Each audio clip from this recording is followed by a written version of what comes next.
Well, we have plenty of people I can see starting to join us already. My name is Sheila Gilheany from Alcohol Action Ireland. We'll just give it a couple of minutes just as we're letting people come into the webinar this evening. And I have to tell you, it is the most beautiful, beautiful sunny summer's evening here in, well, I'm just outside Dublin. But I hope it's good weather wherever people are joining us from, because we're north and south in this country. We're east and west across the Atlantic. And it's always just nice to get that nice warm feeling from friends joining together, no matter what the weather actually is. So I see we have 50 in already. There was about 230 would have signed up for this event. But I know that sometimes people will sign up and then because of time differences, they'll actually look at the recording as well. So I think, yeah, still coming in at that. But I think I'll just start the formal part of it and people can catch up as they are coming in. So as I say, my name is Sheila Gilheany. I work with Alcohol Action Ireland. Now, some of you may have come across our work before, but we're an independent advocate for reducing alcohol harm. A good bit of our work is legislative work. You know, we work with the government, try to put forward solutions to try and reduce some of the harm from alcohol. We have a lot of campaigns on different issues, pricing of alcohol, advertising of alcohol in particular would be a big issue for us. But an awful lot of our work is very much informed by two initiatives that we would have here within Alcohol Action. One of them is called Silent Voices, and Silent Voices was started back in 2019, and it aims to raise awareness of the issues for children and indeed for the adult children who have grown up with alcohol harm in the home. And we'll be talking to Marion here this evening, who's one of the founders of that initiative. But then we also have what we call our Voices of Recovery. And, you know, this is a stalwart band or group of people who are themselves in recovery, you know, long-term recovery, and who are joining together to kind of, I suppose, push for the policy measures that would just make life a bit easier, a bit better all around, that would try and address some of these issues that we know can really impact Ireland, certainly, and obviously further afield. And Paddy Creedon is the chair of that particular initiative. Paddy is a kind of a linchpin, though, within this whole event that we have planned for this evening. And I suppose maybe the best way of describing why we have come together on this particular thing is that there are a couple of books which have been published recently. One of them is from Tian Dayton, and Tian's going to be speaking to her in a few minutes. Tian is well known for many in this community for her work and her writing, and she's going to talk a little bit about her own work in this area. But Paddy has also published a book recently, No Small Talk, which is a book of poetry. And sometimes, you know, poetry can reach us in ways that other language can't always get there. Sometimes the technical language doesn't always give you the depth of expression. So Paddy, in his inimitable way, has been connecting with people in lots of different ways. And he kind of, we're going to bookend. We're going to start with Tian first of all, and some of her work, and we'll be coming to Paddy towards the end. So a little bit of housekeeping for everybody who's joining us. We are recording this webinar. And we'll make the recording available through our networks and anybody who's joined up for it. There is a chat box function, and if you have any questions, we would really value them. You know, so any comments or things that you would like to put in, just stick them into the chat box, and I'll do my best to get to them. So, with no further ado, I suppose maybe just what I'd like to do is move on and start initially here with Dr. Tian Dayton.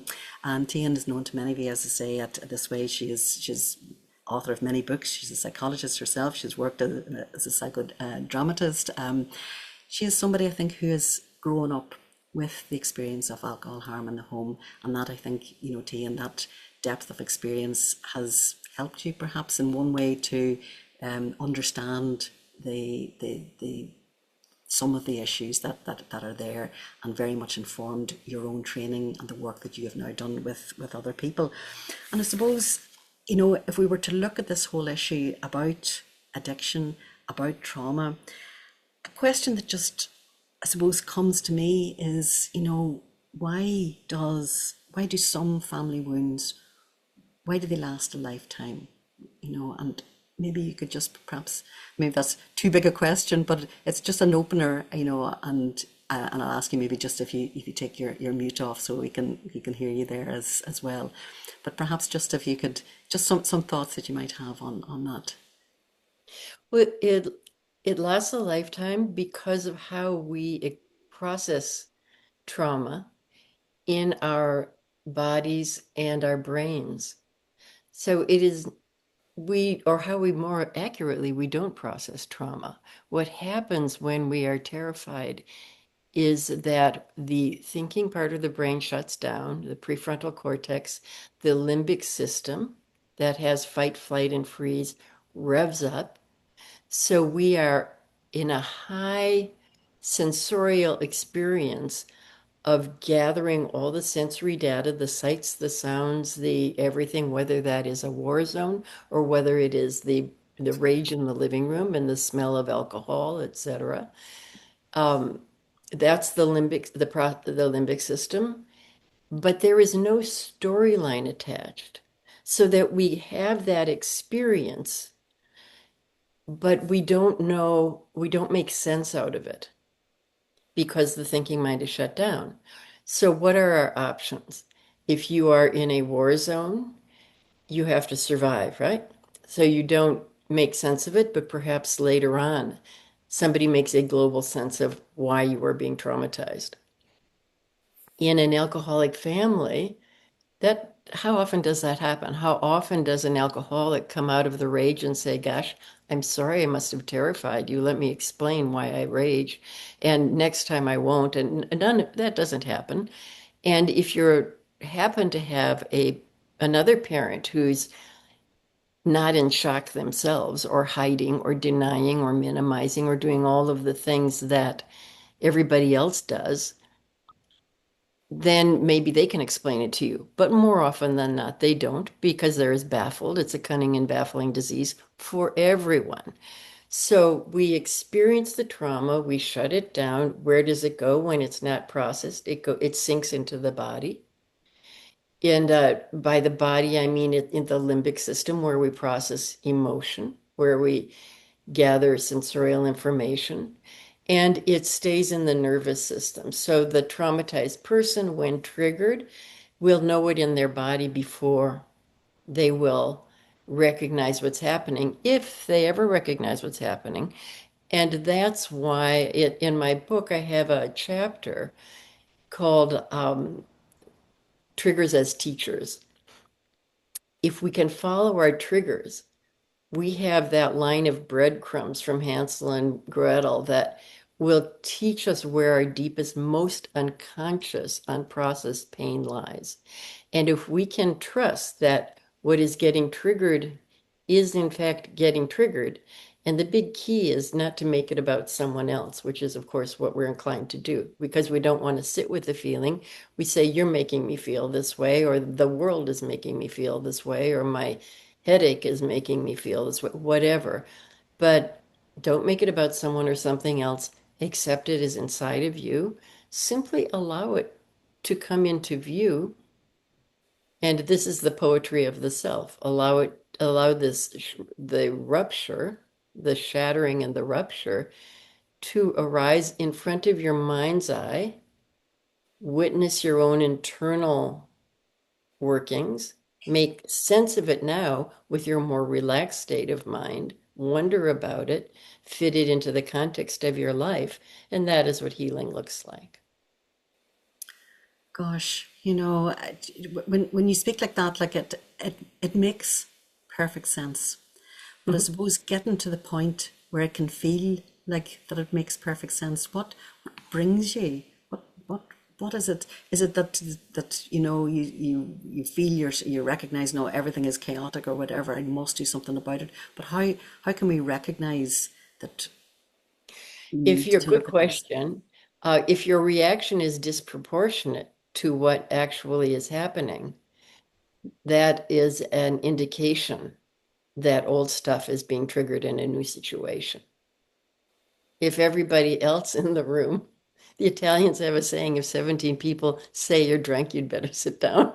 You know, if everybody else in the room is in a slightly more stable place, but you're just vibrating with reactivity, or if you can't tolerate what's coming toward you from someone else, and you just have to, deny it, blast back at them. You can't listen because you're so keyed up and you're just going, well, yeah, and that's an overreaction.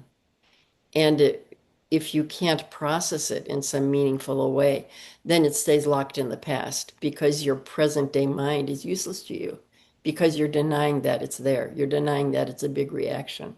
So, become willing. Okay. Do you know, I was very taken when our paths crossed actually last year in Dublin. I wanted to come back to it because, of some of the things that you talked about then at that stage. But this type of therapy that you have talked about in the past about, Mm. using drama, psychodrama, could you Mhm. tell me a little bit about that or tell our audience a little bit about that and why that becomes something that can be a tool, in this space? Uh, I created a model called relational trauma repair. Floor checks and timelines are the big contribution there. And all of this is on tiandayton.com if you're interested. I'm just finishing out a certificate in it. All are welcome. I have a Substack that I'm trying to talk about these issues that I forgot to talk about in my book. Psychodrama is a contribution. It's about 200 years old, I think. I'm not sure. Moreno. It's role play. It is talking to and not about. Because of the nature of trauma and the way we store it in our minds and bodies, many people can tell a good story about what happened. They can name the names, they can define the place, but they can't connect it with their emotional selves because that part is still shut down, that part is still unfelt. So psychodrama, so people talk about it, but at a distance. And the key for me is that sing-song voice. Oh, well, it happened, and Trump, something's going on there. So when you talk to your mother, but not about, when somebody in my therapy office would say, my mother and this and that, and my mother and this and that, I might say, if she were sitting in that chair, what would you say to her? And then everything shifts because suddenly the body starts to talk. Suddenly you're going, well, and you talk to. And all of that stuck stuff starts coming to the surface. And the remarkable thing is, pretty soon you think you are talking to your mother, whether it's an empty chair or a stuffed animal or a person. Then, and this is the key to psychodrama, you reverse roles. So, as a therapist, I might at some point, maybe you ask a question, I'll say reverse roles. And then you respond as your mother talking back to you. In that revolt, there's a lot of good research on the shift in perspective that happens when you do that. It's remarkably freeing. You'd sort of think you'd lose a sense of yourself and never kind of find your way back again. The opposite happens. You find more of yourself in a successful inhabiting of the role of someone else and a return to the self. You're more integrated actually, and you have that miracle moment of saying, oh my God, they aren't me and I'm not them, and what they were feeling and thinking was separate from me, and I have worn it in my mind as if it is me. So a lot happens in a short time with role play. Does that help? It does. It really does because it was very Oh, taken. one other good Go example. on, May I do throw it? on, throw on it. When I was 30 years old, a long time ago now, a woman called Sharon Wegscheider Cruz, I was constantly dragging my family into therapy. I got them all in the basement, and Sharon worked with us for 2 days. The thing she asked us that was remarkable, and it was psychodrama. She said, sculpt the family as you see it, as you see it. So six of us, or five of us, my dad wasn't there, my stepfather was, um, sculpted using each other to play roles as we saw it. Now, just the notion that I could see my family differently from the way everybody else saw my family. I'm Greek. We were supposed to see everything the same way, just it was implicit. And I saw everything so differently from the way everybody saw it. So that is the sort of thing you can do. Okay. Do you know, actually, if it's okay, I just wanted to sort of pull in some others into this Mm. conversation at the moment. And, you know, I'm thinking here, Marion, if it's okay, if I can move to yourself. And just for our listeners and people who are joining us, Marion Rackard is founding member of Silent Voices that I was talking about earlier on. But Marion is also somebody who grew up with alcohol harm herself in the home, and I know you'll talk about that. Here in Ireland, again, just to put some numbers on the scale of the issue that we're talking about, 1 million adults, a quarter of the adult population in Ireland has grown up with alcohol harm. And I know, Marion, and you'll talk more about that we can see those impacts that there is on people's, their, you know, right from the early days, they're on their development of where it is, but that kind of lifetime of carrying some of the issues, whether that be problems with maybe mental health, with emotional health, with relationships, you know, that are there. But I wonder if you could talk yourself to why you feel or how you feel that growing up with addiction, how it actually shapes the adult, whether or not you you present as somebody who maybe has, you know, a problem with depression or doesn't have a problem, it appears to be functioning at an incredibly high level, but you know, can be carrying something that's there. And just perhaps if you could perhaps talk a little bit about your own experience of both what you grew up with, but also I suppose what you learnt and what you've done in your own professional work as you have been over the last quite a few decades at this stage. And I'll just get you to put your take the mute off.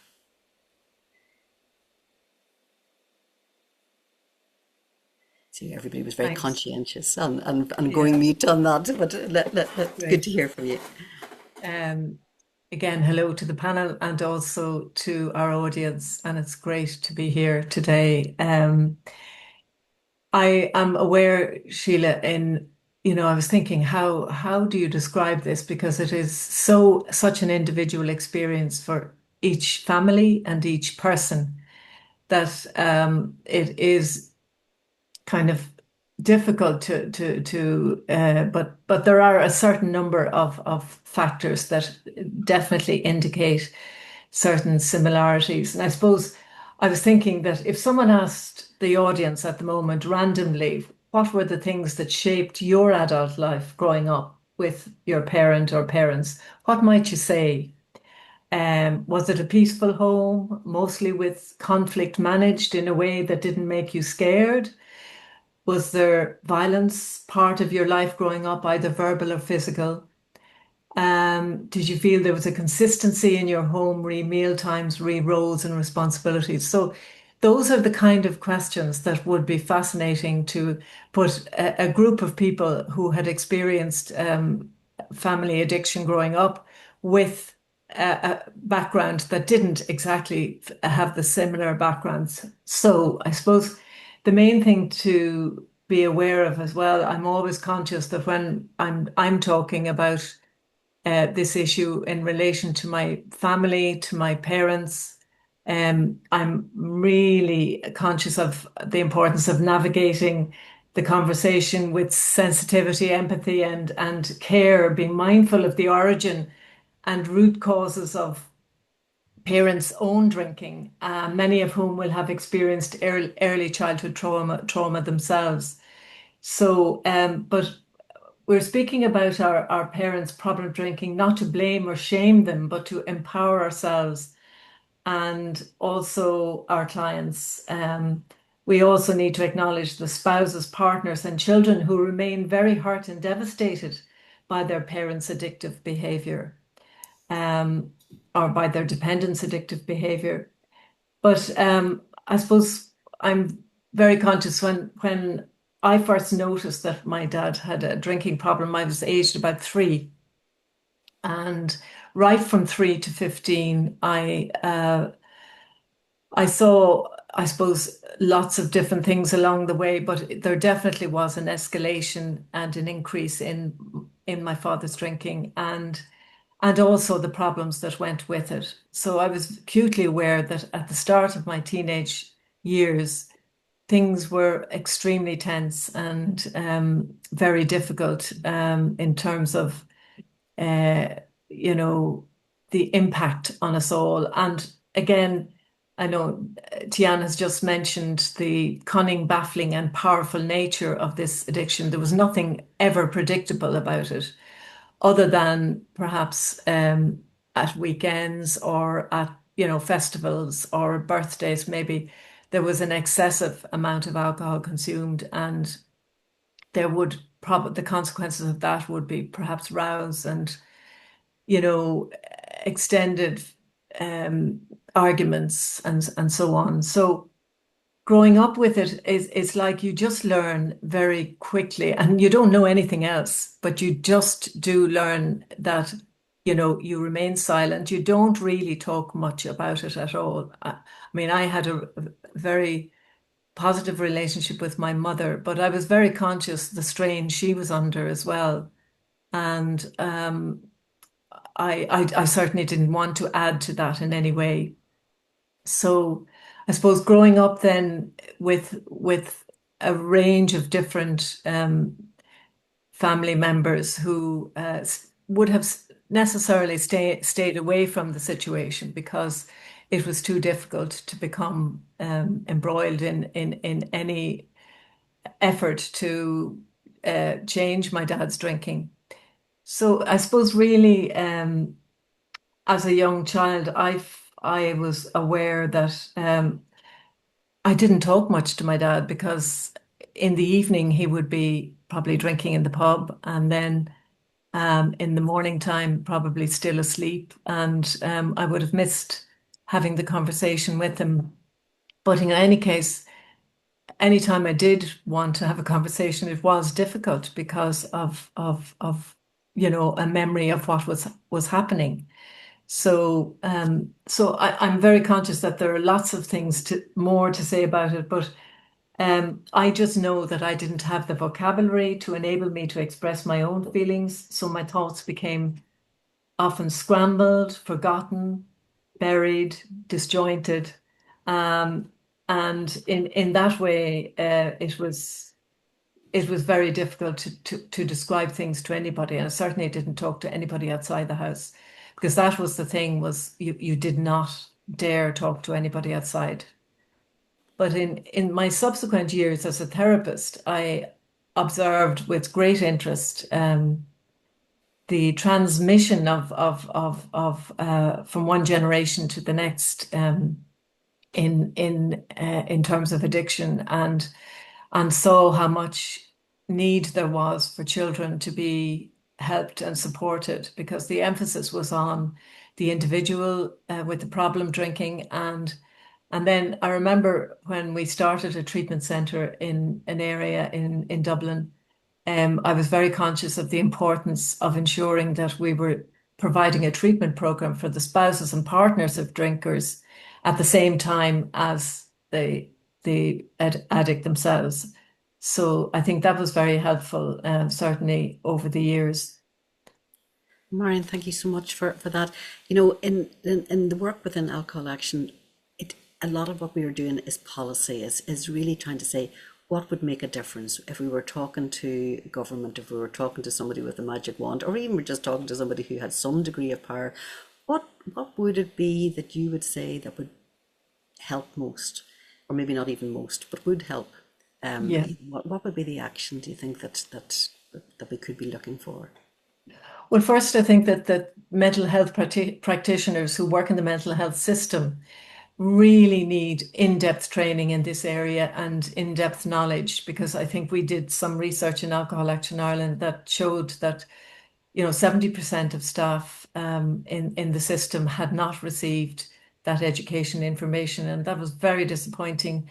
And I do remember, the emphasis years ago was on medication itself, but nowadays things have changed. So I'm really hope that there is more and more emphasis on the need for early intervention.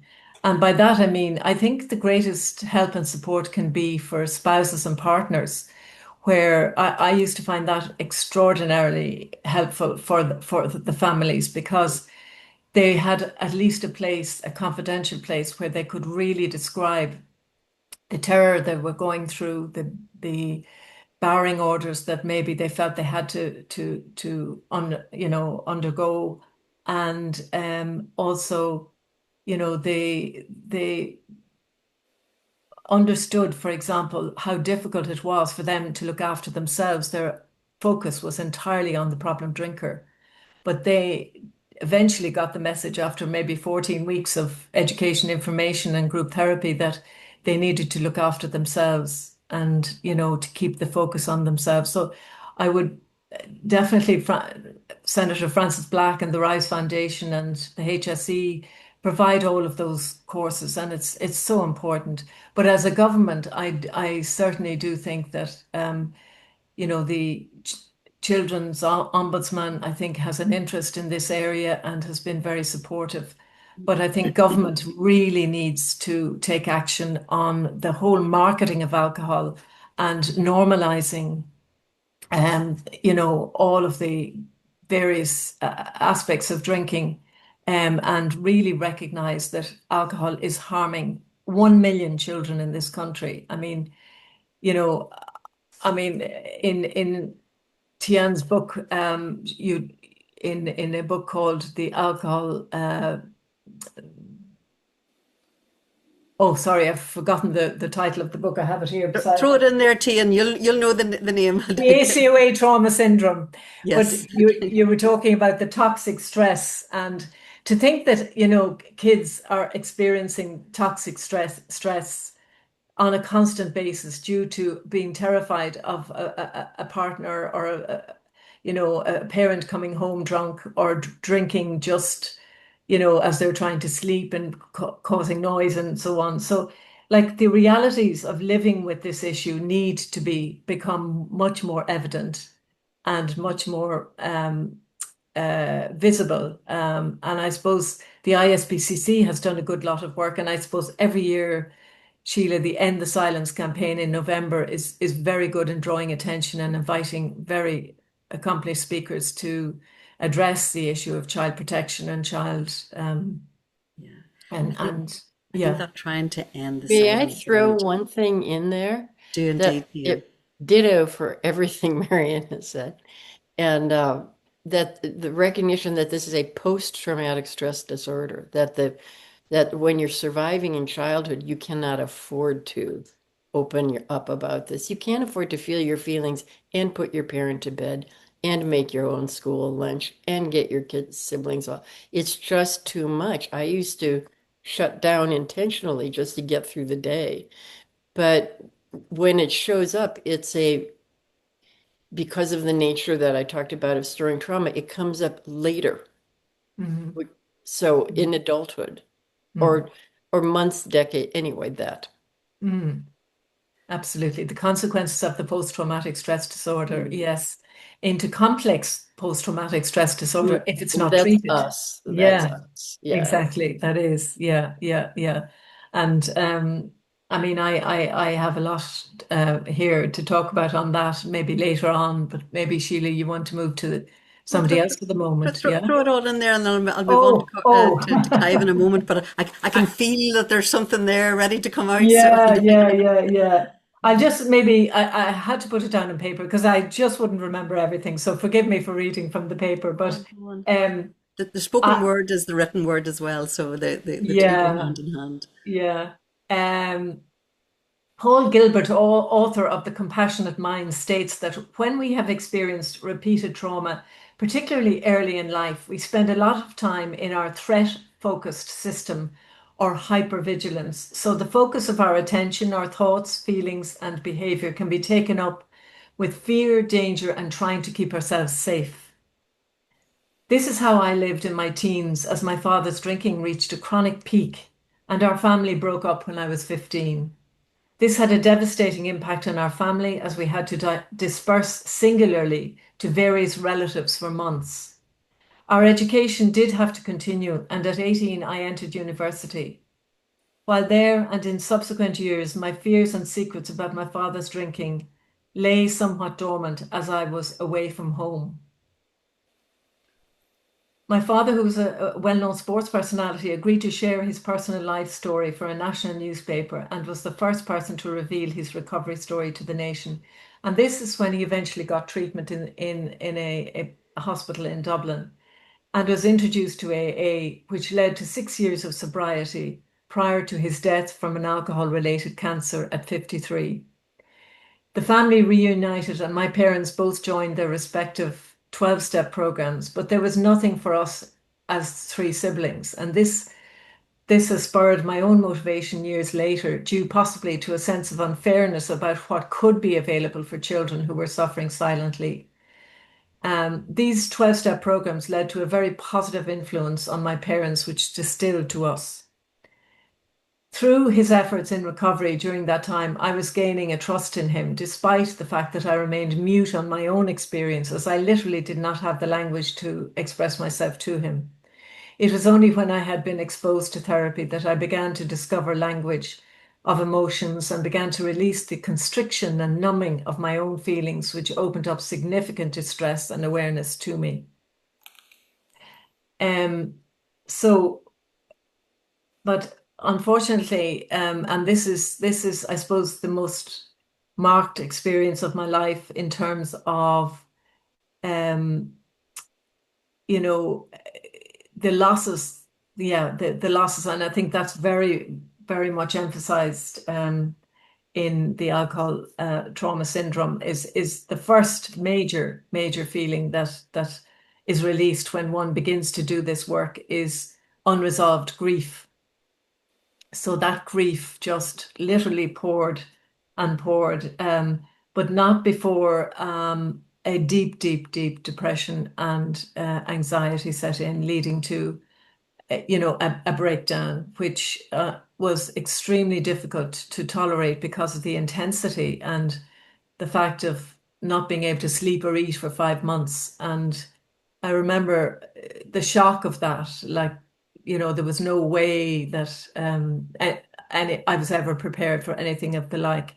But I really realized over the years that this is actually what happens from the numbing and the freezing of feelings, and that hence the huge importance of having availability of play therapy for children and adult children, or specific courses and venues for adult children where they can avail of psychoeducation and group therapy and psychodrama. So the need is, like, I suppose I only reveal that just to describe the chronic need for relief and release from the utter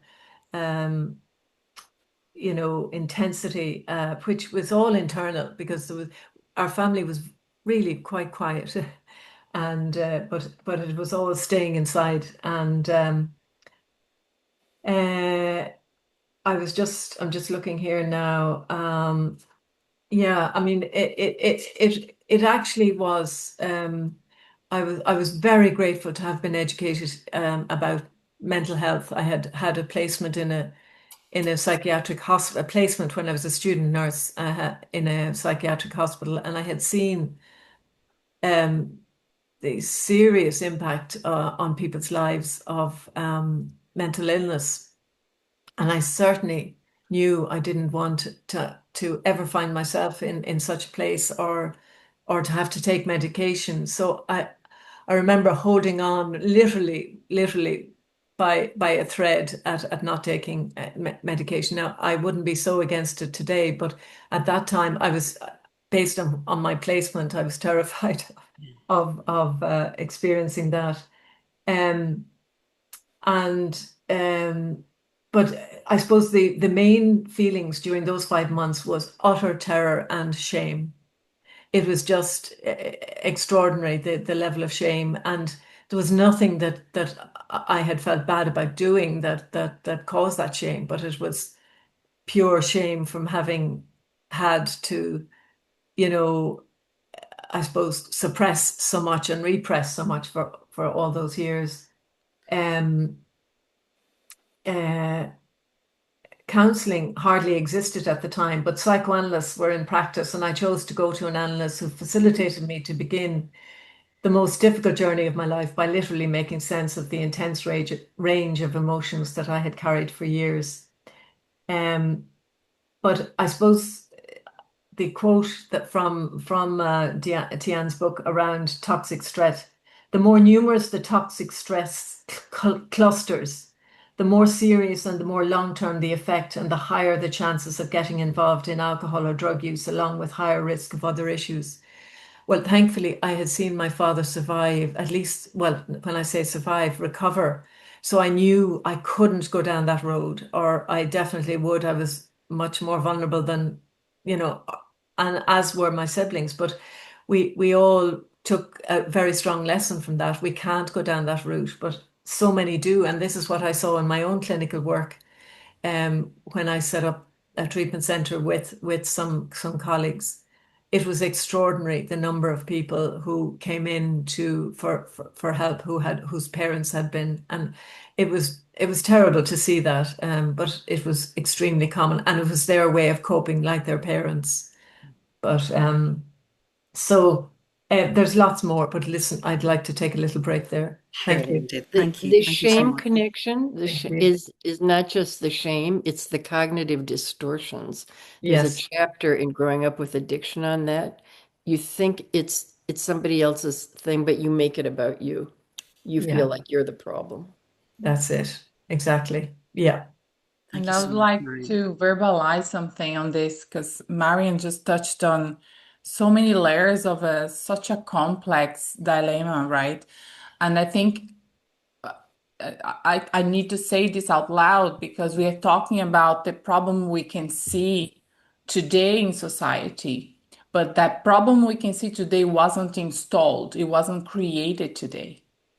And I think if we look at the grown-ups, the adults, to fix this, and I think Marion rightly said, we need to look at the kids that are experiencing this now to help them not stop the pain at that level, but to become functional adults and to do something good with that experience, like so many of us are doing now. Unfortunately, not everybody becomes advocates for this stuff. And, as Marion said there, sadly, a lot of them don't even survive that experience. So I think it's just a call out that just felt so strong in my heart that I don't think a lot of the institutions and the people out there are looking at the source, the kids that are experiencing this at this very moment. And I just wanted to verbalize this for this panel and for the people that are listening, and perhaps Thank you, this. Denise. If I Thanks. could interject too on this Absolutely, topic, because Mary. I just recently read, because I agree completely. And one of the challenges that I think we all can recognize is when children are being seen by the medical community, they're not checking them for mental health. They're not checking them, they're checking them for just your standard, do you have your vaccinations and things like this. And I just recently read there's a doctor out in California who published a paper that said we need to be measuring children for cortisol levels because if they're in a stressful environment, it is very likely their cortisol levels will be elevated. And if you include that in the pediatric panel, you will then have a springboard for conversation to get that kid the help they obviously need that no one is talking about.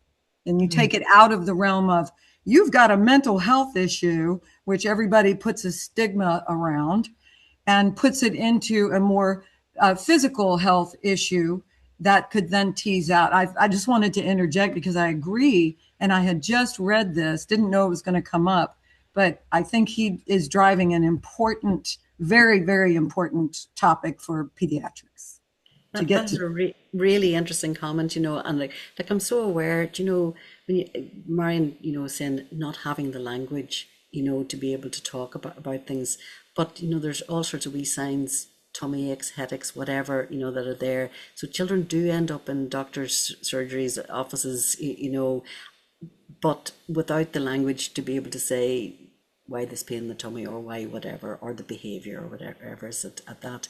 But just, sometimes a standard test being carried out maybe opens a conversation, like that could develop a little bit more. That's a hold that thought. That's definitely something we're always trying ourselves in Silent Voices to, just hear, is there something happening elsewhere that might be a sensible thing there, or something that we could perhaps come back to on that. But Sheila, could I just mention one last comment here? I'm thinking of the wonderful teachers and schools that are trauma aware these days, and that do provide space for people to get a breather from the classroom. But the presence of caring adults who help children decode the ever unfolding situations of their worlds is a protective buffer for the child.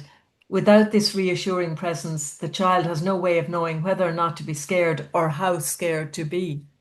Like just having their feelings acknowledged is so vitally important. Yeah, and to ask somebody what is it that you're feeling, or be able to I suppose to validate in some kind of a way. Yeah.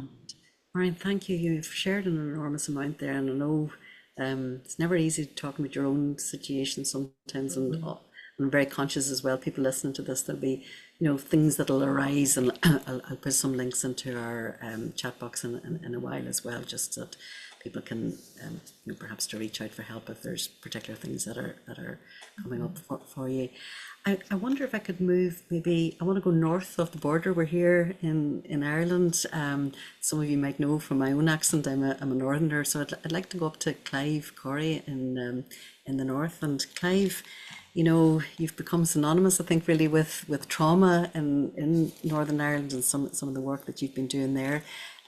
Just for our audience, I'll explain that Clive Corry is the founder and director of Action Trauma Network.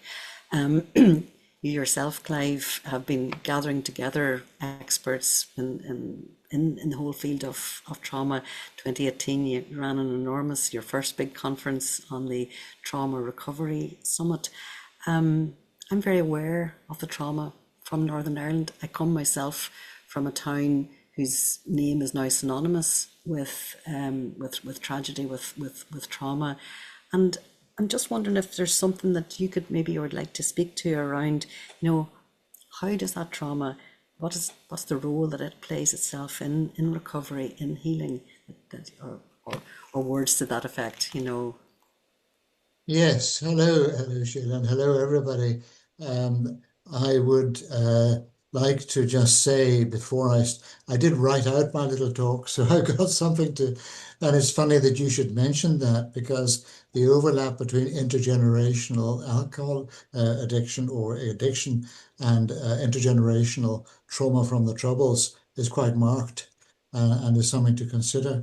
But I would like to pay tribute to everyone who has spoken so far, in that the powerful nature of such a personal story that they are prepared to put out in a calm, balanced way must give everybody hope that you can both cope with and help others with problems that you have had yourself.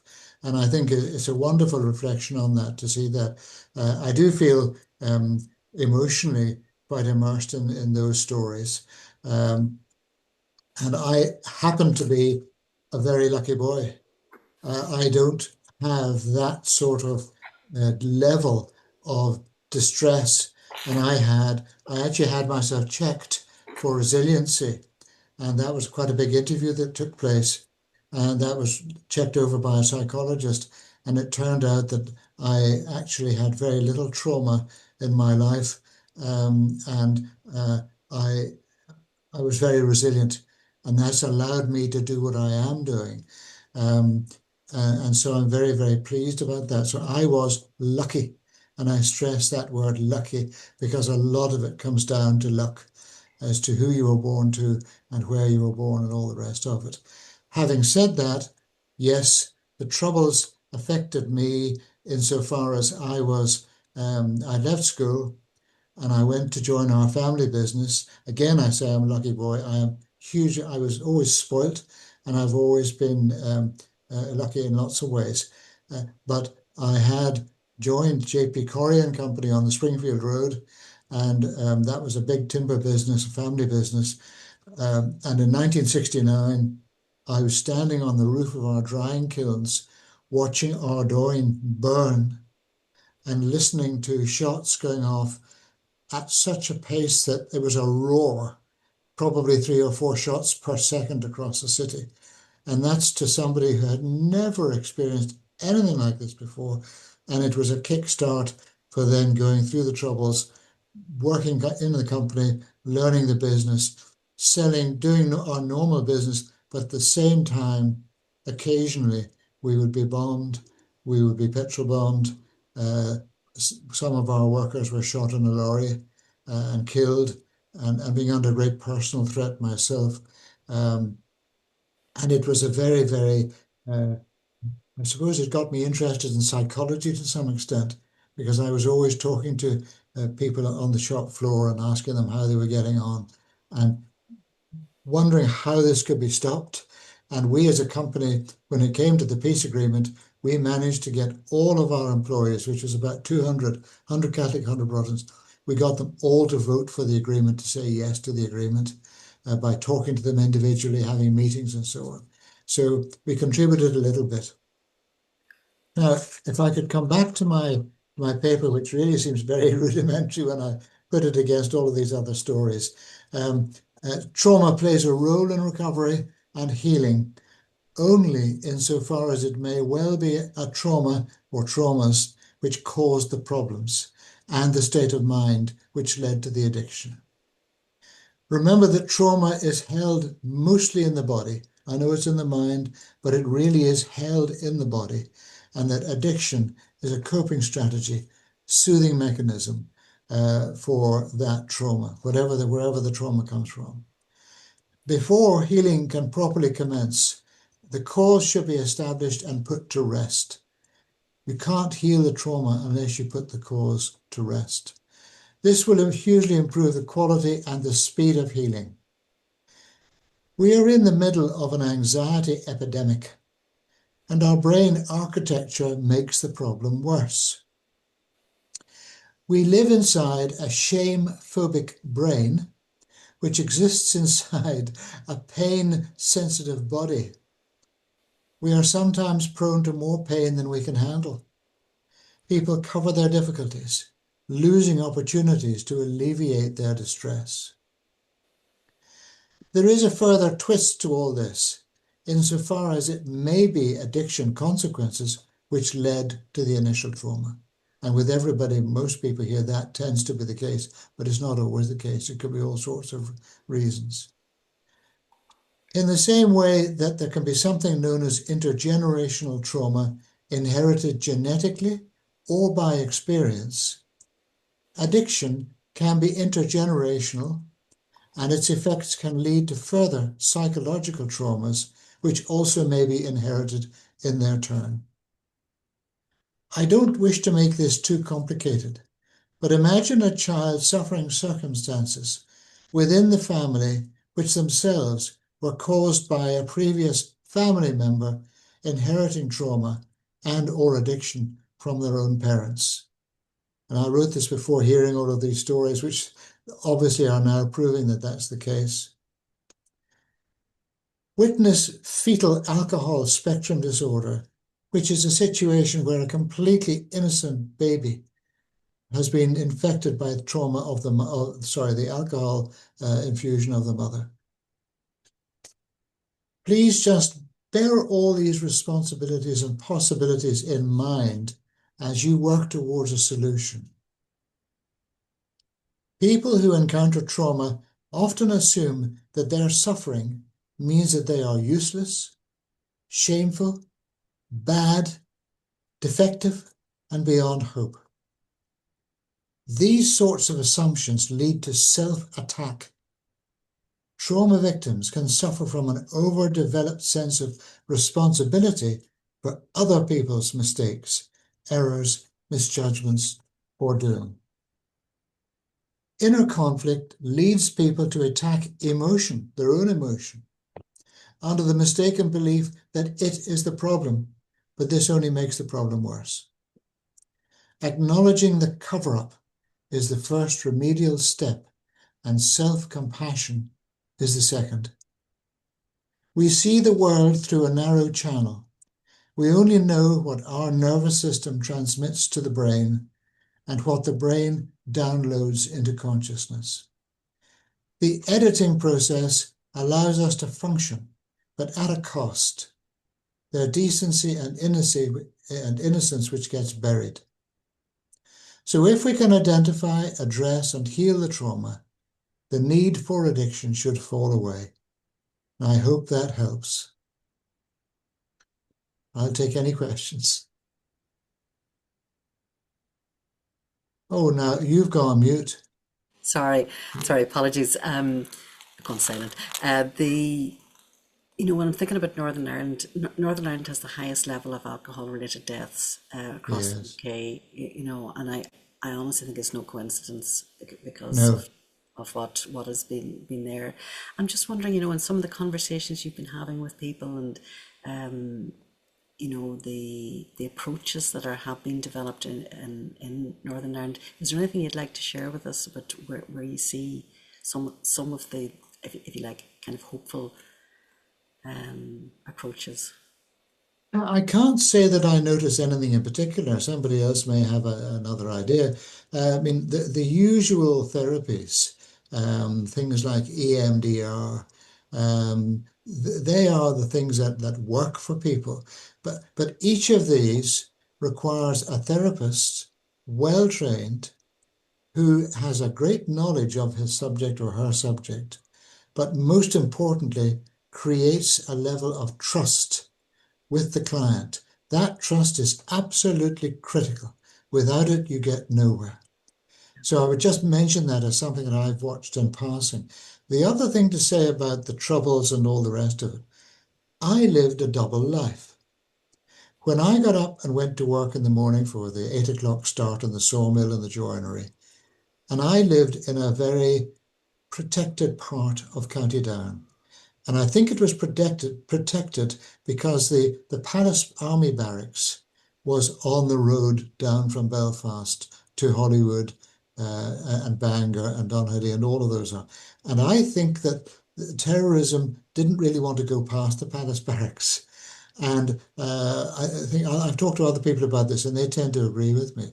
So I lived a life of peace and quiet at night, at home, and at weekends, unless we were up putting out petrol bombs, which could be happening. So when I got up in the morning, got into my car, I locked all the doors. I also looked underneath the car to see if there was a car bomb underneath it.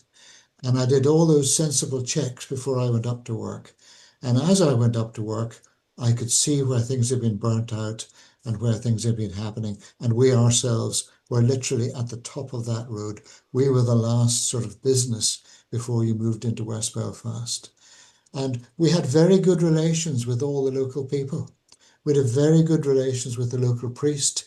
We actually helped to create the first flower and we're about to see another one coming up in July, August. The local people asked us for parts, things like timber and so on, and we said, yes, we'll help you. And we even gave them a lorry to put up against our wall on the Ballymurphy side.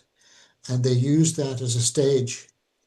And then we provided lots of sheet materials. So we helped to start that because the people asked and they wanted it. And they knew that this was going to be an anniversary of hunger strike and they wanted to take people's minds off it. And then you get little common sense things come in. Those people said to me, do you think we could put some of our people up on the wall? We had a very high wall, 22-foot high wall, right round the 24-acre site. And we said, they said they wanted to watch out for the prods coming over from Spring Martin in case they came over and fired at them from our wall. So we thought about this and we came back to them and said, no, we don't think you should be up on that wall. We will put our men up on that wall.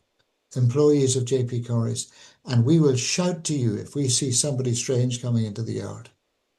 And so we did this sort of business. And then within a few days of that being very successful and being on TV, and I'm using this word because I am a Protestant, but the prods came over from Spring Mountain and they said, why are you looking after those tags and so on with all of this stuff that you're giving them? And why don't you give that to us?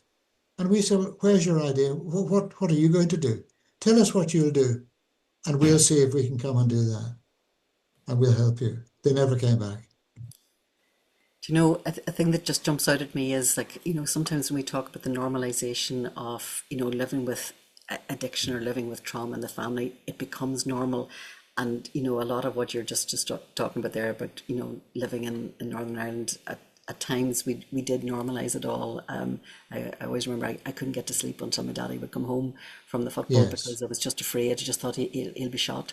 And I wasn't even kind of thinking how mad that was that as Yes. a child I was thinking that was just like that relief when I'd hear him coming in the door and I'd go, that's grand, I can go to sleep now, and these are things and you do carry them, but that, as I say, that we normalized a lot Yes. of what was actually quite abnormal, and I think Yeah. that is something that I think is maybe shared in other aspects of what we've been talking about.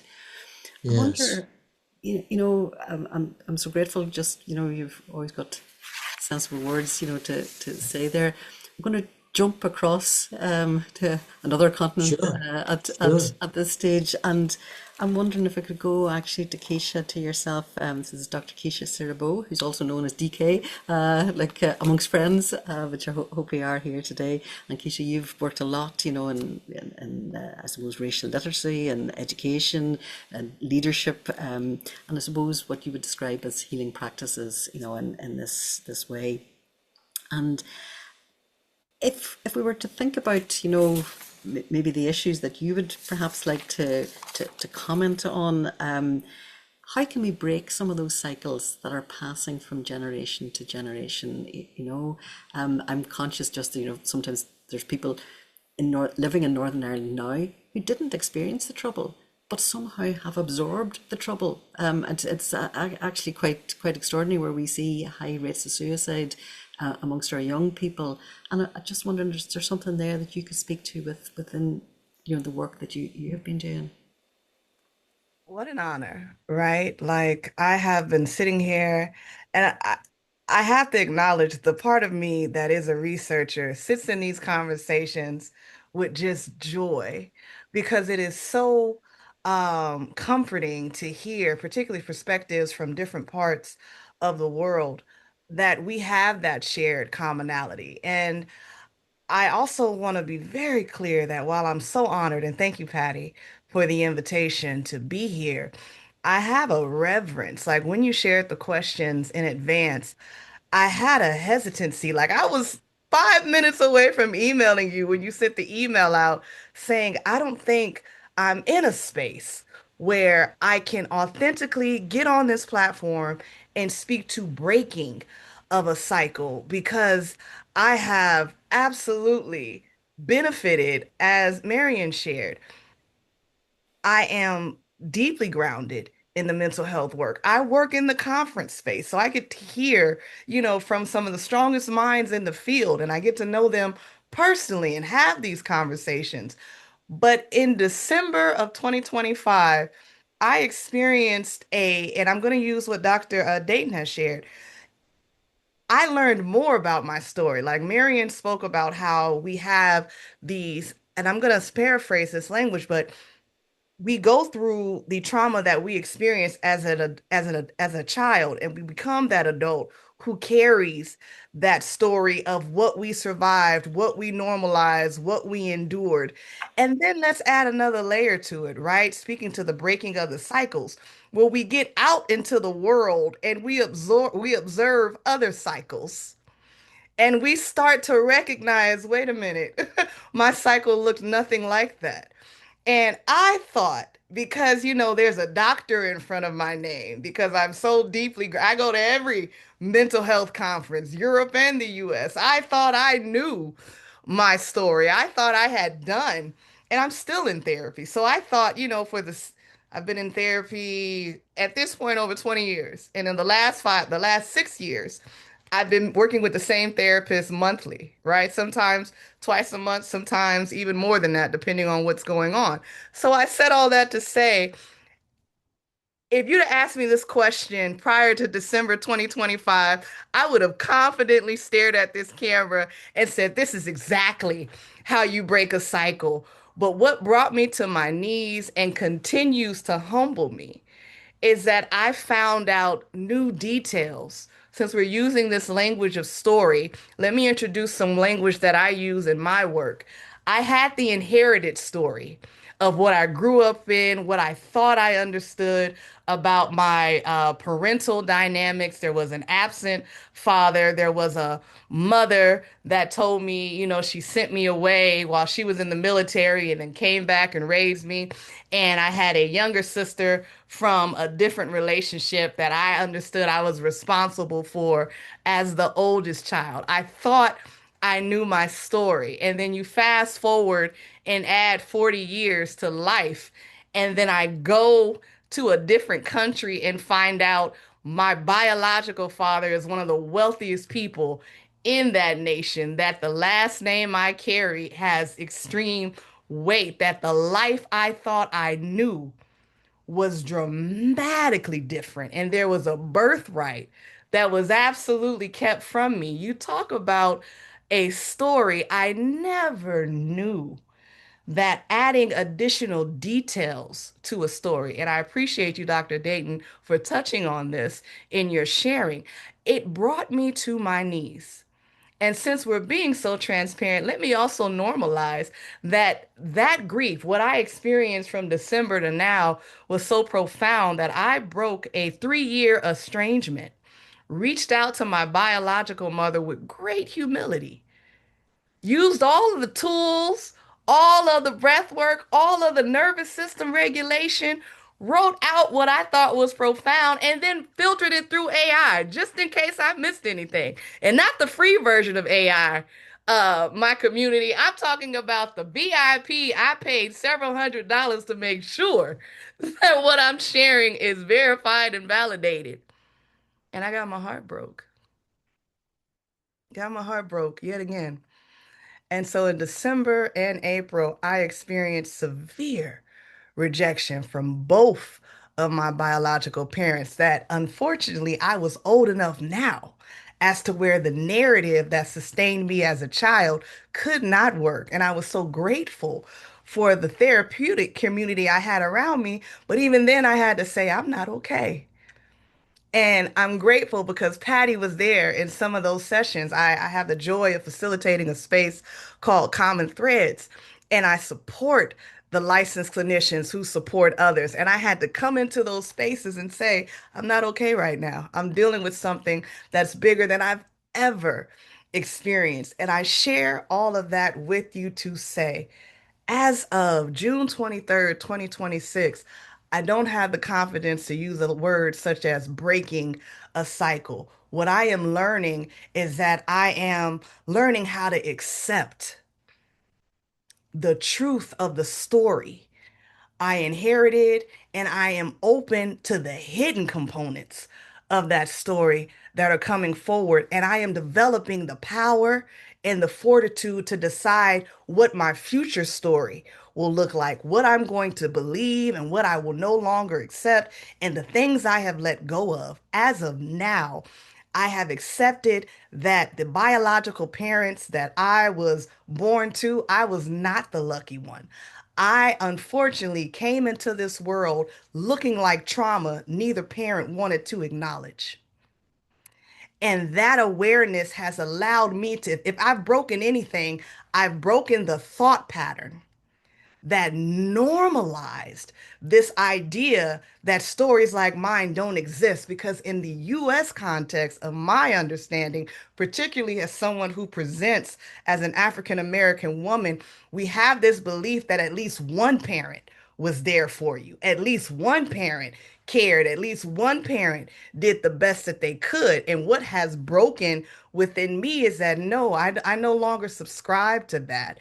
And so my passion, my heart continues to lean towards work such as this, where when you talked about the silent voices, my heart is definitely there for using resources. I love Dan Siegel's work. His Wheel of Awareness has been one of the consistent tools that I use in terms of starting to understand what the narrative can look like now and what I am breaking, because it's a journey. And the reason why I respectfully hesitate to use language such as breaking a cycle is because there's a finality to that language I no longer believe is realistic. For those of us who have endured and survived the stories that we carry, whether we know the full story or we're operating in only the parts we inherited, there is a beauty in knowing that, yes, that cycle can be interrupted. And instead of a language that says broken as though it's a one and done thing, I am embracing a language that says, one day I may be great, the next day I may be full of rage and grief. I woke up this morning before I even understood that I have been blessed to live another day. Thoughts of what I had been robbed of, thoughts of the fact that Father's Day just passed and I have no one to celebrate with it, and Mother's Day had passed and I had no one to celebrate it with. But I got on social media and I created a reel that said, I want to celebrate the adults who are parenting or serving as emotional parents when you never had that modeled for you. So, if anything, I have broken my understanding of what I believe the narrative is, and I have certainly expanded the journey. But the only cycle I am breaking is the humility to say, hey, I understand that some of you may be carrying something we haven't even put the words to. And as an adult child, I now understand that pain is just as present as it was when you were younger. And here's where our understandings of post-traumatic growth, here's where our understanding of polyvagal theory and brain spotting and all of the wonderful techniques that we have. And for those of you who are interested in psychedelics, let me know how that journey goes for you. But we are thinking very constructively on all the ways we can support people, because if anything, I've understood that while we may not be breaking a cycle, there are some cycles we have never understood at all. And I now have the humility to say, hey, collectively, we need to think about how we show up for those audiences. And let's not even bring a cultural context to it, because it even escalates up several notches when we start talking about systemic oppressions and other biases that further inflate these experiences of cycles and oppression, in addition to trying to heal and regulate a nervous system. So I know I said a lot, but I'm in good company. Like, I can't stop smiling because I'm amongst my tribe, and there's something beautiful about a community like this. So thank you for allowing me to share, and thank you for the question you thoughtfully put forward. Well, I thank just you. have to say that's resilience. Yeah. Whether you come in with it or not, you build it like this. And that's what it looks like. And it becomes a superpower. Yeah, it absolutely does. I believe that. DK, do you know the words that were really coming to my head was you were rewriting the script, literally, which is their title here, today, and changing the words, changing that, and using the meaning to find your own, I suppose, way of how we can heal invisible wounds. We can rewrite scripts, we can do things, and I'm very taken just what you're saying there about that. It isn't necessarily at all about breaking a cycle. It's maybe about acknowledging a cycle and seeing what we can learn from that. So thank you so much. And again, I'm conscious that I'm having to jump and move on to other people, because we have such a wonderful panel, here this evening, and the time, I have to keep my eye on the clock here, because I'm conscious that I promised I'd have people out by 7:30. So Mary, I'd like to go back to you again, and Mary Tucker is She's joining us from Philadelphia this evening. She's the CEO of UPIC Health. She's a co-founder of My Care Village, which would be a non-profit COVID response initiative started in 2020. And it was the idea, as I understand it, there was to provide free telehealth care, with coaches who were being, trained in trauma and in addiction support. So Mary, you've already contributed great, and just your so immediate response to what we were saying earlier on. But I'd like to, I suppose, just give you a bit more space to develop some of the things that we were looking at. And from your perspective, what would genuine healing actually look like? Yeah, when I saw that question, I thought Paddy has to be in this somehow. And Dr. Sarah Bow, I hope I'm pronouncing your name. DK, call me DK. That's the whole DK. Okay, yeah, you're welcome. DK, you're right at the beginning of this, and thank you for sharing. And I can attest that the work that you will continue to do, you will overcome it. I'll very briefly.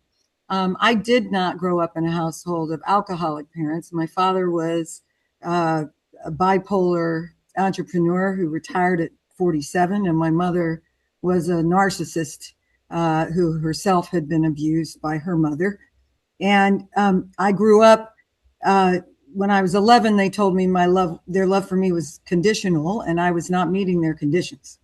So, and it just sort of devolved from there. And I then fell into the grips of drug abuse and alcohol starting around 12, and resolved sometime when I was around 21. And just because miraculously, I just felt I didn't feel physically good in that space, but I didn't get to any kind of emotional or mental healing until COVID started. And what happened is I became a workaholic. I replaced all of the other isms with workaholism, and vowed in my career and started, my healing journey started with being an actor for a couple of years. So going back to the storytelling and the importance of that, and the importance of poetry, and the importance of theater, and the importance of looking at your life through the lens of an artist who may have looked at your life without you knowing it, and now they're presenting it to you on screen. You never know. A film that resonated most deeply with me when I was a child was Ordinary People. If you've seen this, that Mary Tyler Moore could have been my mother. It's just remarkable. But to talk about what precipitated My Care Village, and because UPIC Health is built on empathy, we're a for-profit, and we support women's health organizations. But my goal was to create a safe environment for employees to thrive, understanding that we are all pretty much walking through life with some form of trauma or appreciation of some form of trauma. We all have it. And I could argue that without that, would we have empathy? I mean, certainly the through line of this panel we are deeply empathic people. And we are all intending in what we do in our careers to serve others and help lift them out of these same circumstances. Dr. Dayton, through her experience growing up, Marion, all of us, whether we experienced trauma or observed it in others, and it touched us deeply. But what healing looks like for me, and what it started for me, was number one, seeing it work in UPIC Health. I have employees who are thriving, and we have a very open environment where employees will tell me, hey, if we had this, it would really make our lives a lot easier. And we do all of the financial modeling together to determine, can we do it? And usually the answer is yes. And that started the springboard for My Care Village. Now, the catalyst for that was I went to a midnight meditation on New Year's Eve, December 31st, 2019. So we had about 2 months ahead of us before we started recognizing COVID was getting ready to grip the world.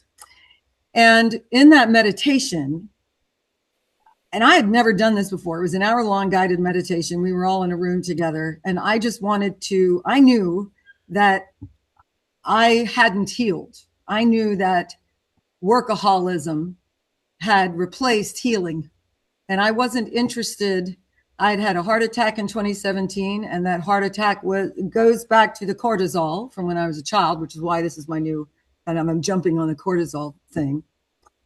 And so in this meditation, about 15 minutes into it, I was overwhelmed with the image of a gigantic tree calling me to it.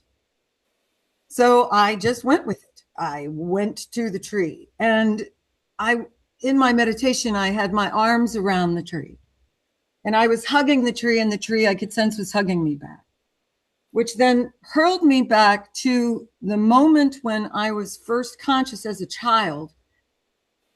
I don't think I'd started nursery school yet, but we had a giant weeping willow tree in our front yard. That was the place I would go to find peace when it was a very, very chaotic household. And so it was interesting to me that this meditation took me to a tree that introduced me to the core, the beginning of my trauma, the very beginning of me recognizing it. How old was I? 4 years old, 3 years old. So I started meditating, which got me to the fundamental place of forgiveness. I do not believe that we can ever truly heal without forgiving and finding a way to love the people who hurled us into that position in the first place. And so that work got me to forgive my parents, to see them in a completely different way. They've both long passed. This was what helped me find that my great-grandfather, in the world of generational trauma, my great-grandfather was sent by his family when he was 14 years old from Ireland to Pennsylvania to get a job and lay the groundwork for them to come and join him. So imagine the burden on a 14-year-old boy who was his family were coal miners, to come over on the ship by himself and land in America, and he made his way. But he gave birth to my grandmother, who was almost ground zero for the trauma my mother suffered. And I learned a lot about the stories that she told my grandfather. So jump cut to armed with all of this now. And I'm still healing, by the way. My meditation has gone from an hour to, 5 minutes in the morning. So DK, when you wake up and you have that voice in your head of where you're having to consciously say, no, this is not a productive thought for me today. Let me try to redirect it. You will eventually get there where you will wake up and your first thought was, I love you, Mom. I love you, Dad. And more importantly, I love myself, DK. You will get there, but it's an effort. And so I started reading during COVID that there were women in New York who were isolated and they were not doing well. They were getting depressed. They were drinking. They were single. And I thought, well, these are women I can help. And I wanted to do a demonstration that showed if we take health coaches and train them in trauma, and Paddy helped connect me to a training organization out in California. Mary and I agree, training is principle here. And we got them trained in helping folks through trauma and addiction and just generalized depression during this kind of unique period. Offered it for free through a telehealth, because my company, UPIC, had been supporting telehealth. We had all the technology that I could then assign to this. And we would do an initial assessment, which we came up with, that both helped us understand how they were doing with their food intake. Were they eating healthy food to support any kind of mental health? Like if you're eating junk in is going to promote junk everywhere. And then based on this assessment, if they marked lower than 5 on this scale, we had a clinical psychologist that we would then tier them up to and provide additional mental health support. And it was a 6-month program. We learned a lot. I think in retrospect, I would have, and this is what I'm getting ready to promote to CMS, I would have peer coaches who have lived through and survived addiction and get them the additional training, because I believe in the peer network. And then I would train them on health coaching and nutrition as opposed to starting nutrition. It was too great a leap, and we were referring a good percentage of them to the clinical psychologist, who was coming back and saying, well, it's not necessarily a clinical issue here, and then there would be more training. So it was a lesson learned. But after 6 months, we had great success with this program. So now, retooled, I've put it in the background. We've hidden our website behind the UPIC Health website, while I've retooled it to say, okay, how do we get a network of survivors of trauma and addiction, and who are now living productive lives, which is really how Paddy and I have gotten aligned. Because I thought, gosh, we could have a 24/7 with a whole network of Irish survivors, right? Via telehealth. The world is your recruiting ground, and tackle this problem in Kensington that's 2 miles from my home that I was talking about. If anybody on this call is familiar with Kensington, Pennsylvania, it is the largest open air drug market in the country. And I drove through it a few weeks ago, and it's an apocalyptic wasteland of the addicted, hundreds of them in piles on top of each other on the street like garbage. I mean, piled on top of each other like. And our current mayor and city council are actually just moving them to another location, but there's no genuine help. And CMS has asked for ideas to help with addiction and integrating healthy eating and all of this. And so we're getting ready to submit a proposal to CMS. Everybody keep your fingers crossed for us, because I really believe in this model and how it could really work. And for me, this is how I singularly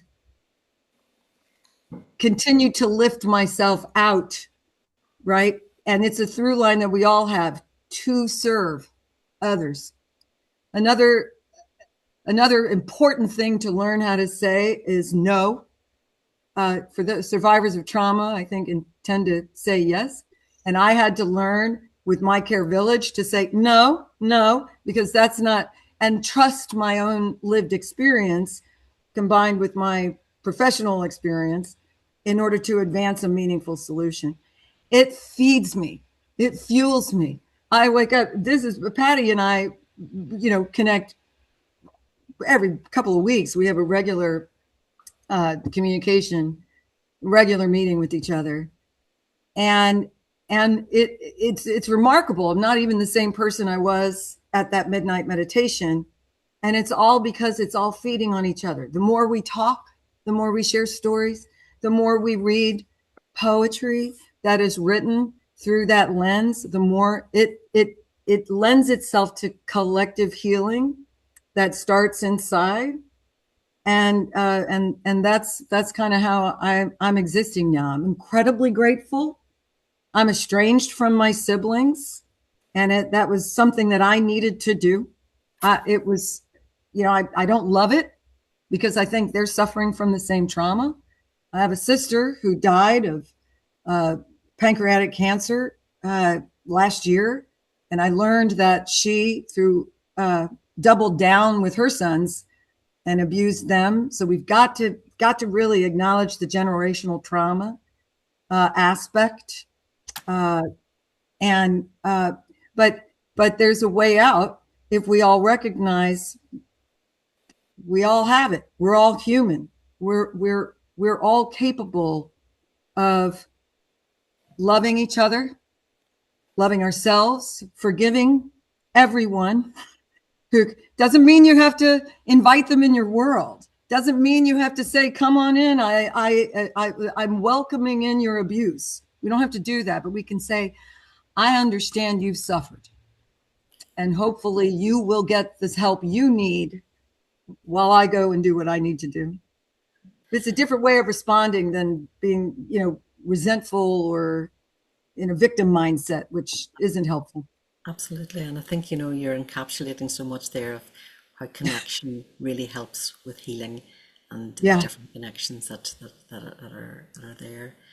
yeah. I wonder, Denise, if I could move to you just when we're talking about poetry, and that is, just been mentioned. You contributed a lovely poem to Paddy's book, No Small Talk, and just wondering if you'd feel comfortable, just for our audience here. Denise from Brazil. She's a writer, a researcher, observer of human behaviour. I think you've a very particular interest in how women specifically would navigate, power, identity, and belonging, and what you might say in intimate spaces. So if I could maybe just hand over to you there, and perhaps if you could share a little Yeah, with that poem. yeah, that'll be a pleasure. Thank you. And thank you for everyone for the contribution. This has been truly amazing. And I know we are really short on time, so I'm going to cut this really short, but I wanted to bring a definition because when we talk about healing, such a big definition, isn't it? How can I say I'm fully healed? And Paddy and I are doing some great research at this very moment on healing. And I hope Paddy doesn't mind something we talked about yesterday that we kept and we put it on our hearts because we got a definition that is ours. That's none of the research definition that's there, but we came up with this, which I think defines a lot of what we said here today and maybe bring some light to some of the people in the audience as well. And we defined healing as less about returning to who we were and more about becoming who we are capable of being. And I think it kind of talks to decay and to some of the story shared here today is about becoming that very thing that we are capable of being today with what we have today. And poetry, it wasn't my passion, and you have to be careful who you hang out with because they will get you doing things you never thought you would be doing in your life. And in this case, for me, I've been hanging out with Paddy Creedon, and now I can put myself as a poet in a book, which is not something I ever thought I would be doing. So I'm very grateful for Paddy for this. And for those who are not great fans of poetry, um, poetry, I wasn't a fan until I met Paddy and I started reading some of his poems. And poetry, I was looking for a definition. It's like, what is poetry? And I found a beautiful definition, which is poetry is language with a heartbeat. And that describes it for me. Um, and when Paddy asked me to do the very task of writing a poem, I laughed because I thought he was joking. And then he said, well, tell your story on that, because he's a big fan of um, encouraging me to do things that will challenge me. And this has been a great challenge, and I'm so grateful I took on this challenge. And I'm gonna read this poem and taking it as the language that is not spoken. And I kind of I got a definition here that also said that words have a way to give shape to something shapeless inside. And I had to prepare myself to write this poem. And I was looking for what do I want to say here? Because to tell your story when the trauma has been installed by people who are still alive and sometimes very part of your life is very damn hard. And when you think about expressing that in real words, it's very difficult. So when I was writing from my heart. I was being true to myself, to my truth, and I was speaking to something that is very, very real to me. So feminine is not about raving a feminist flag, but is about being a woman and knowing what that means, which is different than being a feminist, if that makes sense. But I'm going to read this for you. And I think in that shape of this poem, I hope that you get a little bit of this story that I wanted to share with you. So here it goes. This is feminine. She walks through rooms the way dawns walk into quiet valley, soft but impossible to ignore. She walks, the walls know her rhythm, the floorboards keep her secrets. Even the light seems to wait for her to lift the curtains. She has learned the ancient craft of rearranging storms. With steady hands, she moves the winds, chooses which ones stay, which ones lose permission to echo in her corridors. Her silence isn't surrender, it's calculation. A map drawn in invisible ink, read only by those who know how strength behaves when no one is watching.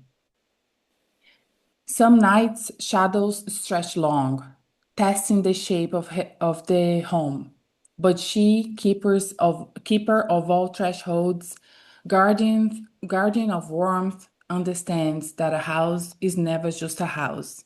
It listens, it mirrors, it remembers. So she sets the tone as someone who knows the weight of her own name. She chooses the pieces she will grow, the light she will rise, the furniture she will build, brick by stubborn brick. Those who enter feels the shift, not loud, not sharp, but unmistakably hers. A reminder that power doesn't always roar, sometimes it whispers, rearranges furniture, opens a window, and teaches the air how to behave. Thank you. Thank you. This Thank you so much, Denise. Thank you. You're very welcome. Thank you, Sheila. Paddy, I'm going to move to you. I hope that's okay, just to bring things together, I suppose, and maybe if you could sum up for us what you would think it means to rewrite the script. And I should just say for our audience, Paddy is very much the person who's brought us here today. He's a poet, he's a recovery advocate, he's the author of No Small Talk, and which includes Denise's work there. So I'll just put a link to that in a wee minute. And Paddy's just an all-around good guy, I think, is my summing up of him. But I'll pass the mantle to you and say, how would you rewrite the script? Wow, that's in about 20 seconds.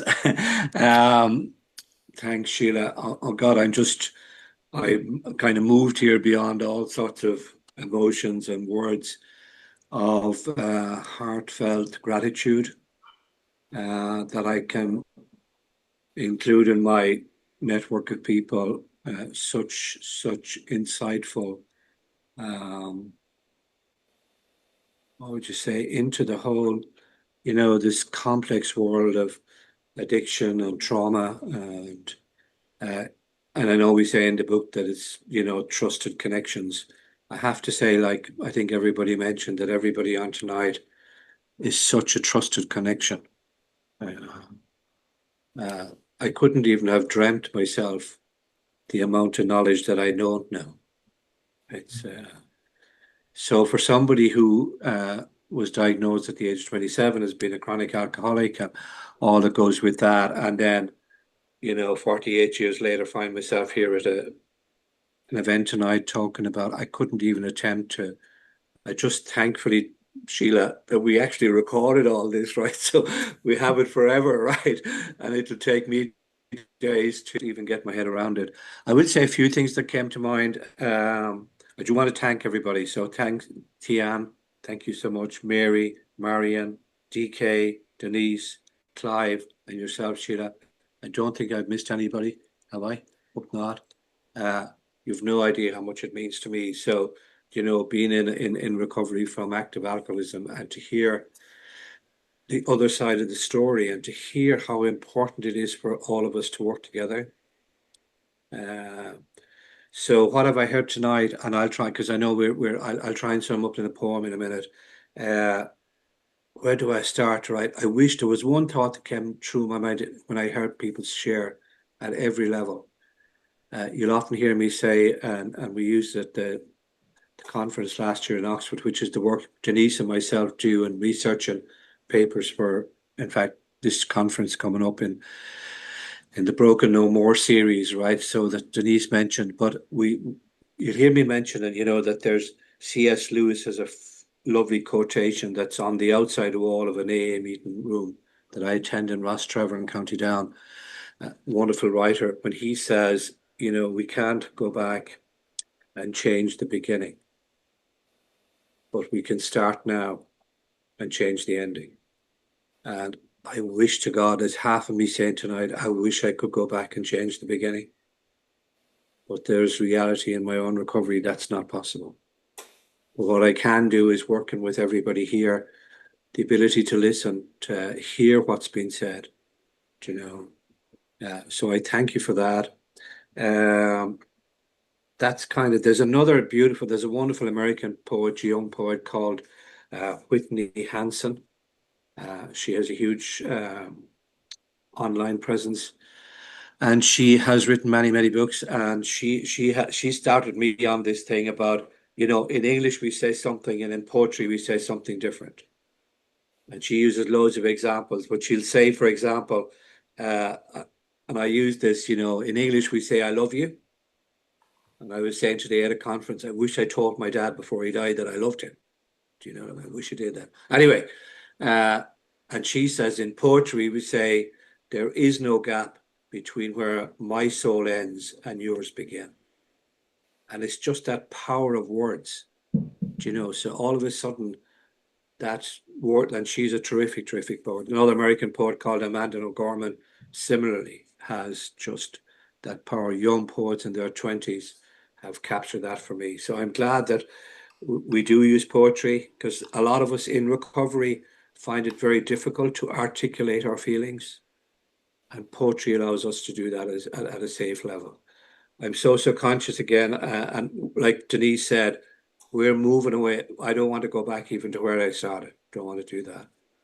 It's that, we keep our feet on the ground, as Seamus Heaney said, but we also look up into the sky and see where we can get to. So I'm going to leave you, if that's okay, Sheila. I know that's very inadequate of me in terms, but there's a poem, and again, it was when we were coming to the end of our research work last year with Denise before we presented it in Oxford. The conversation came around and said, what do you see? Like, what does the other person see in the other person, right? And Denise said something like, are you familiar with the word kintsugi, which is that Japanese artwork where you're not broken at all, really. And not only you're not broken, it's fixed with very delicate paint and glue, I suppose, effectively. It's really old, and the ornament is recreated, and it's better than the original. So I get great comfort from it. And I'm going to just read it. It's a very short poem. There was a wonderful writer in Kerry called John B. Keane, and he used to say, for poetry to be any good, it had to be short. So Sheila, you'll be delighted to hear. I'm going to end up in a few lines, right? But Kintsugi is just that beautiful poem. It says, you are broken, but no more. You are Japanese art kintsugi. You no longer hide the fissures. Lost inside a warm-hearted you, forever showing up a living you, taking a road less traveled, you, in my eyes, becoming my you. So with that, I'll thank everybody again for a really, really fascinating discussion. And, I know people gave up their time and of everything completely of their own accord. So I really, really, really appreciate that. Thank you. Thank you. And thank you to all our panelists here this evening. And thank you to those who have joined us and who've been putting in comments. And thank you to the people who'll be joining us in the future, because we have recorded this and we will, of course, be circulating the link to that. So I'll just say good night to all, a safe home if you're not already home. Okay. Bye. Bye-bye. Thanks, Sheila. Thank you. Thanks, everybody. Good night, everybody. Thank you. Bye-bye.